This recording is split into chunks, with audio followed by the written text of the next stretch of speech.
Hello viewers. I do love Stephen Hawking's A Brief History of Time, don't you? My copy, like those in so many other houses, remarkably pristine. Almost as if it's never actually been read at all. Tell you what has been read though, another one of your letters, thank you so much. This one is from Winnie Smith from Swindon. Dear When Games Attack, my father says video games are nothing but a puerile waste of my time.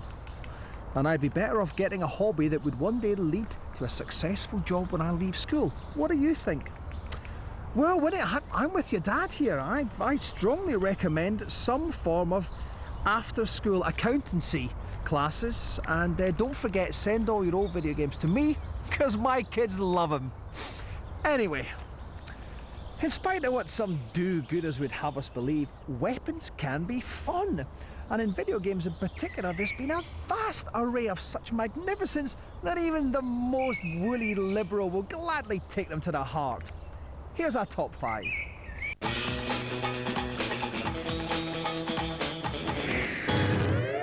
At number 5, it's the electric taser from Siphon Filter.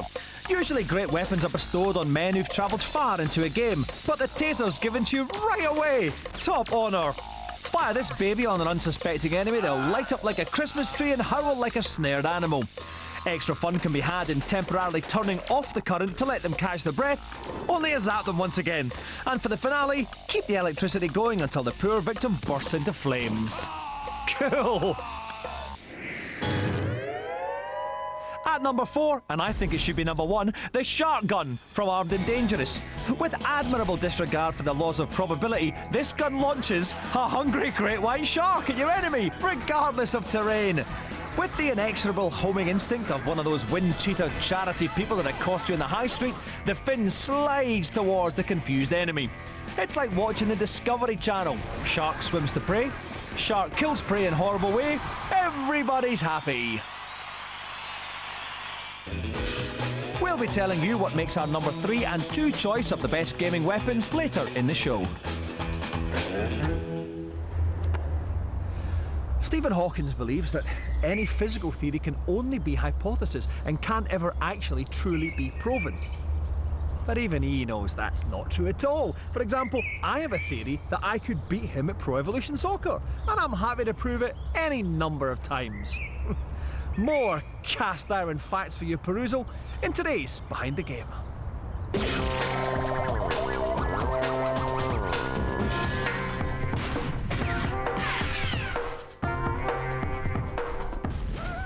Every true comic fan knows that the hardest man in the genre isn't to be found in the pages of an American tome.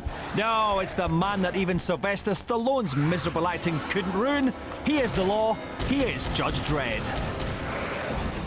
The project has been very exciting right from the very beginning. It was wonderful to be able to take 25 years of comics history and comics heritage and try and both update it and improve the storylines for the next generation of entertainment, which is computer games.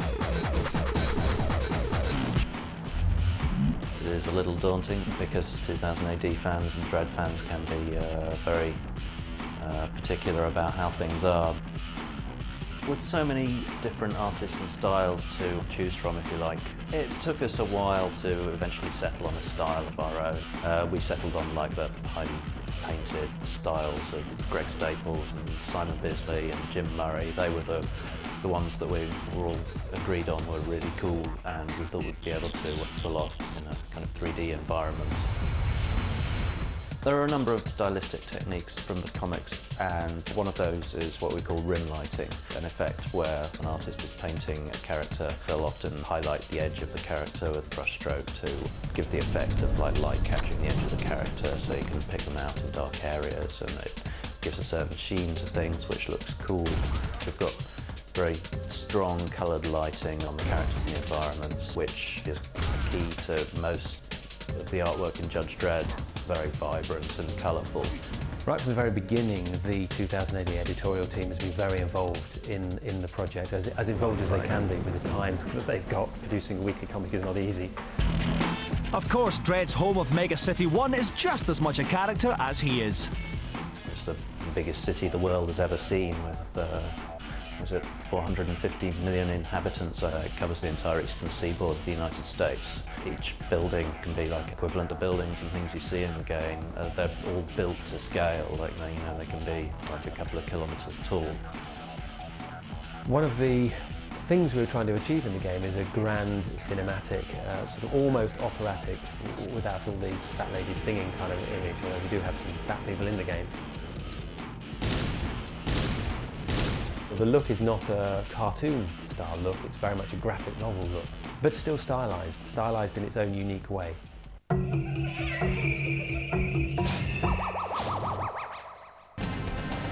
We scoured the Premiership and the Championship in search of the best Pro Evolution players to stage the world's first virtual football competition.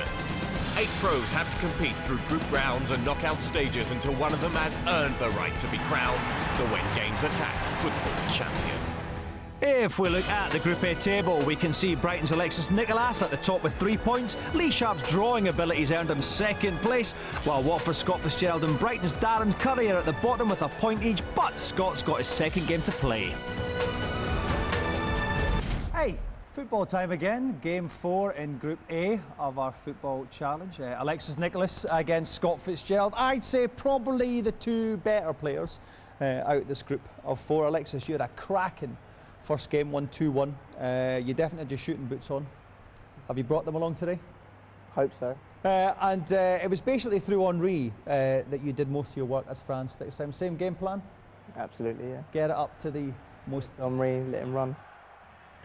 Scott Fitzgerald, I do have to ask you actually, you know, obviously your mum and dad are Mr. and Mrs. Fitzgerald. Yeah. Did they call you Scott because of F. Scott Fitzgerald, the writer? I don't believe they did, no, but they seem to have taken to it quite. But now you drew your first game with Lee Sharp. I did, yeah. And of course, as they say, a draw's like kissing your sister. Exactly, yeah. Is it? Not nice. What? Well, I think they mean it's actually it's all right, but you can't get too carried away. Okay, well, to see if Scott can slip one in past Bartes, join us after the break.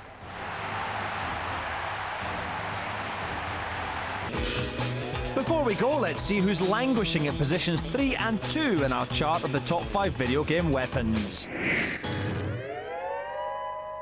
At number 3, it's something magnificently sick, the Anthrax Cowhead from Postal 2. This game offers a whole arsenal of weapons appropriate for the depraved and downright evil, but they pale in comparison to this poisonous bovine weapon. If in real life you spend your free time hoying dead cow heads infected with the anthrax virus at innocent people, you're evil and we don't want to talk to you. But in the games world, launching one of these babies is perfectly innocent fun. Yeah, watching someone die helplessly from anthrax poisoning while you stand back toasting your own good health, it's just great sport. At number 2, it's a general category for all the weapons of Turok Dinosaur Hunter. At the time, the weaponry in this game produced some of the most impressive visuals ever seen in a console affair. In fact, our producer confesses he liked nothing better than firing endless rounds into the sky just to marvel at the animation. Aww.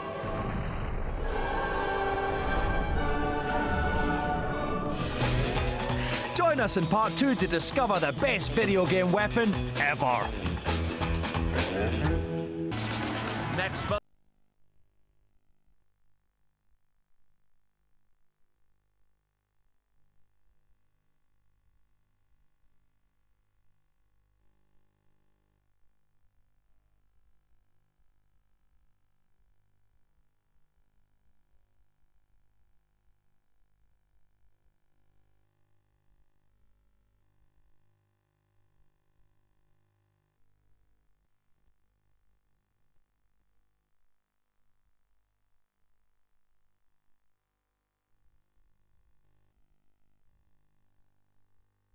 In the alternative video game show, the Tekken 5 team drool over Caroline Flack. We've got a snowboarding showdown between SSX3 and Amped, and the best video game weapon ever. But first, it's time to join Stevie Morgan in the commentary box for Scott Fitzgerald's Italy against Alexis Nicolas's France. Thanks, Dominic, and 2 fine exponents of the beautiful game get us underway. My own career in football was cut short because I was crap. But it's Italy in their white away strip who attack the French goal. And that is a great Gatsby of a goal for Scott Fitzgerald. 1-0 to Italy. But now it's the French who are troubling that Italian goal once more. Come on, hack him down, they're not all that. He crosses it, it's Henry! He's got nothing, I tell ya. Still 1-0 to Italy, and it's Del Piero who passes it to Vieri. It's Vieri! It's 2-0! Bartes ended up looking like a complete joke. And Scott Fitzgerald has got his second goal, courtesy of Vieri against the French. But now Zidane is there. Oh, he should have taken a shot at the goal, but he passed it to Henry. And Henry was impotent in front of goal. But Trezeguet penetrates the defence and makes it 2-1. For the French, they claw something back here. Trezeguet gets a goal back for the French, and at half-time, it's still 2-1 to the Italians. They lead, but it is a slender lead, and they're going to have to do everything that they can to hold on here against the French. No, that wasn't a foul. The referee says play on, and it's Vieri, but no, Bartes has stopped him. And Alexis breathes a sigh of relief. And now Henry is poking and probing the Italian defence. And he can't convert. They can't find the equaliser here. Time running out, and that is the final whistle. Italian arms raised in jubilation because they've beaten the French 2-1. Oh, you took the game time there, didn't you? Yeah, you know, got the 2-goal advantage early on. That was the all-important key, and just managed to hold on to it. And I have to say, fantastic technique, especially for the second goal. He just squeezed that in the left-hand corner. Quite a difficult Pro Evo goal to pull off that. Yeah, definitely. You know, keeper wasn't aware, waiting for the cross, and took the shot early. And now you're sitting atop the table. Yeah, you know, it's nice to be up there, so just don't get too complacent and hopefully stay up there. Yeah, do you know, and all these times I still don't know what complacent means. I was going to find out once, but couldn't be bothered. Okay, now Alexis, you were top. Now you're out to second place. Well, did you underestimate Scott at all? No, I knew he was a good player. He got the 2 goals early, which was hard to get back. Put him under a lot of pressure, but he coped well with it. Yeah, and now that means for your last game, you're going to be playing Lee Sharp. It's going to be between you two, possibly, for that second space to go through. How do you fancy your chances against Lee? I haven't really seen him play much, but hopefully I'll be able to beat him. No. Okay, well, it's all getting very tight now. We've got one more game from each player to see who's going to go through to the semi-finals of our Win Games Attack Football Challenge. You don't really want to miss it next time, do you? If one says black, the other says white. If one says left, the other says right. They never can agree. The Xbox, PlayStation, PC. Time to cook their fuse to bed as Queenie and Cuddly go head-to-head. Hello and welcome to another head-to-head with myself and Cuddly and Queenie. Once again, we'll be... Come on, ladies. Once again, we'll be taking a game and looking at it in different categories. Come on, showtime! To find out which is the best in the... Why are you in a disguise? Oh, you're hiding from your social worker. Well, you do know that's in direct violation of your court order. Well, next time, buy your own car. Anyway, let's get some boxes. Today, we'll be looking at snowboarding games, and the Cuddly has got Amped 2, while Queenie has SSX the Third. Round 1, graphics. Considering you can snowboard through a sprawling city, it's obvious SSX3 doesn't aim for realism. In fact, with neon lights decorating the oversized slopes and fireworks lighting up the sky, it looks crazy, but fans wouldn't have it any other way. Amp 2, on the other hand, goes for a more naturalistic style. The movement of your character, the details in the environments, even the light and texture of the slopes and falling snow seem grounded. But which border do you prefer the look of? 53% of the 100 gamers we surveyed judged SSX3's graphics to be better. Round 1 goes to SSX3. 2 rounds to go. Round 1 goes to Queenie, the quasi-impressionist art tones of SSX3, obviously swaying the public more than the neo-realism of Amped 2. Round 2. Lifespan. The Beat the Mountain mode in SSX3 ensures a return to the slopes. Here you can make your way down one of the gigantic runs and encounter different challenges, such as half-pipe courses, big air events, and aerial rings. As part of the XSN sports range, AMP2's Lifespan relies on the Xbox Live multiplayer mode. Up to 8 players can compete to see who's #1 at flat-out racing or the best at performing outrageous tricks. But which game do you feel offers greater depth? 55% of you said AMP2 offers the longer lifespan. AMP2 draws even with the second round. One more round to go. So SSX3 may be prettier, but all that Xbox Live potential means gameplay-wise, it goes to AMP2 for my little ginger friend Cuddly. All right, strawberry blonde. Round 3. Gameplay. SSX3 doesn't look realistic and it doesn't play realistic. The emphasis here is on attempting jumps no human could make and performing outrageous moves to fill your trick meter for an Uber trick. It plays like an extreme sports stream and fans love it. You can still make good-looking tricks in AMP2, but overall it plays more like a simulator. Your job is to launch a boarding career and win money and fame by showing your moves to sponsors and the course photographers. AMP2 is the choice for the real border away from the slopes. But which one has the best gameplay for you? 55% of those surveyed preferred the gameplay in SSX3. The final round goes to SSX3. Which means SSX3 is today's winner, 2 rounds to 1. Cuddly, you know you said you didn't want your social worker to recognise you? Well, after this forfeit, I don't think she will. Come on, Queenie, you won. Off I go. That's the stuff.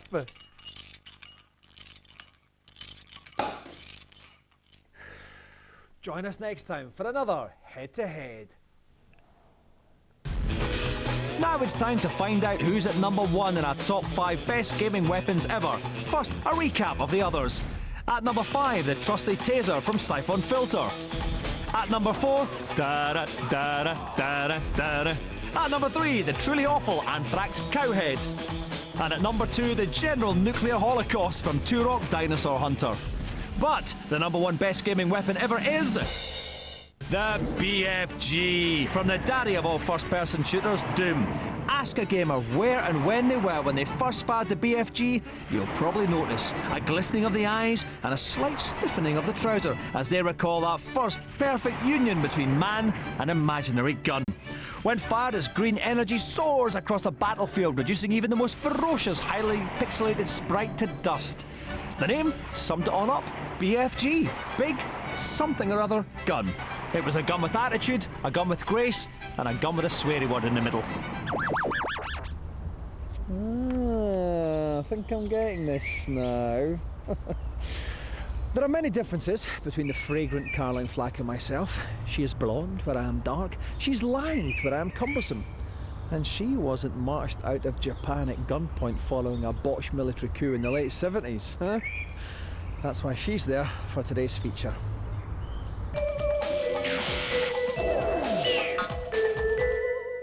Well, I'm here in downtown Yokohama, where there's a distinctive sound in the air. Yes, that's the sound of excitement, because inside that building, at this moment, they're putting the finishing touches to the long-awaited arcade release of the year, Tekken 5. Now, I'm not a Tekken 5 expert, but Yuta is, and he's going to put the game through its paces. But before all that, I'm going to go and meet the creators. Due to hit the arcades at the end of the year, Tekken 5 promises to be the last word in polygon-based punch-ups.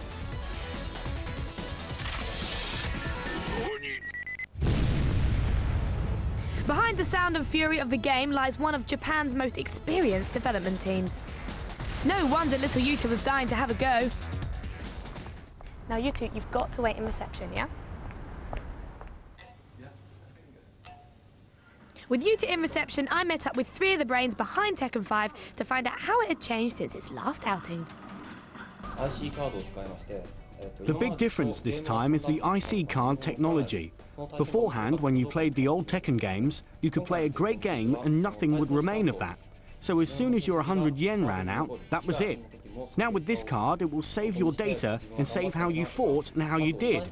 You can collect points, and with these points, you can then buy virtual sunglasses for your character and different clothes, so you can customize your character.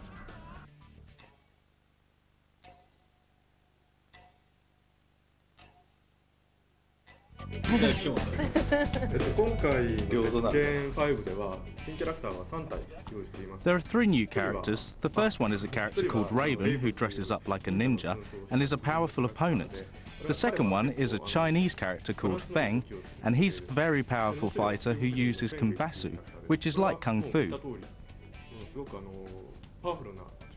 The last one is a Japanese lady, Asuka Kazama, and she uses a unique type of fighting like Jiu-Jitsu.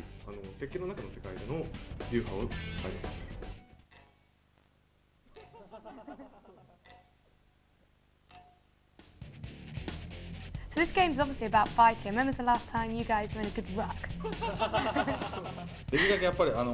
I do my best to keep out of trouble, and I'm a pretty peaceful person.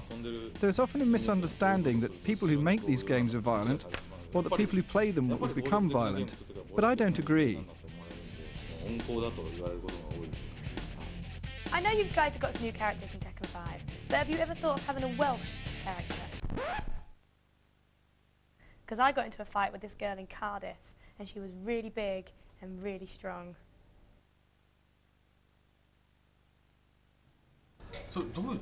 What special moves did she have, and why is it significant that she's Welsh? He had one really good special move. It was just this, doosh, like that.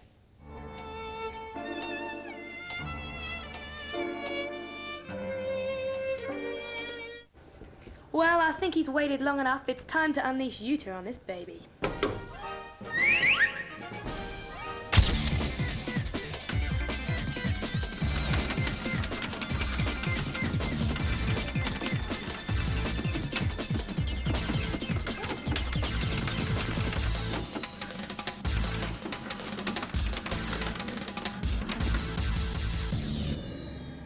Sadly, my Japanese is a bit rusty, and Yuta here doesn't speak any English, so we've had to come up with another way to express Yuta's feelings on Tekken 5.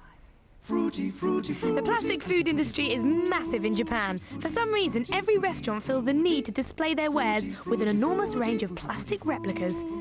They do look pretty, though. Okay, Yuta, we want you to pick the pudding which best represents your feelings towards Tekken 5. Was it a bit of a cream caramel of a game? Do you think it was a bit more of a strawberry slice of a game? Or could it be an ice cream sundae of a game?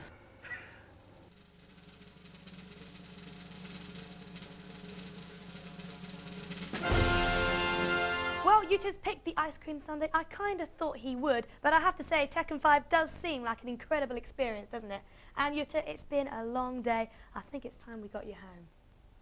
I wish that was real.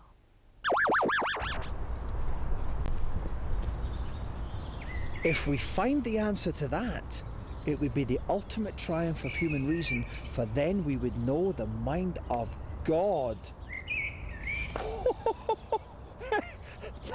Now that's what I call a twist. Phenomenal. Until the next time, viewers. Goodbye. You cheeky monkey. Tomorrow with Dominic, the man who brought civilization to PC owners everywhere. Knight Rider next, though, in a tick.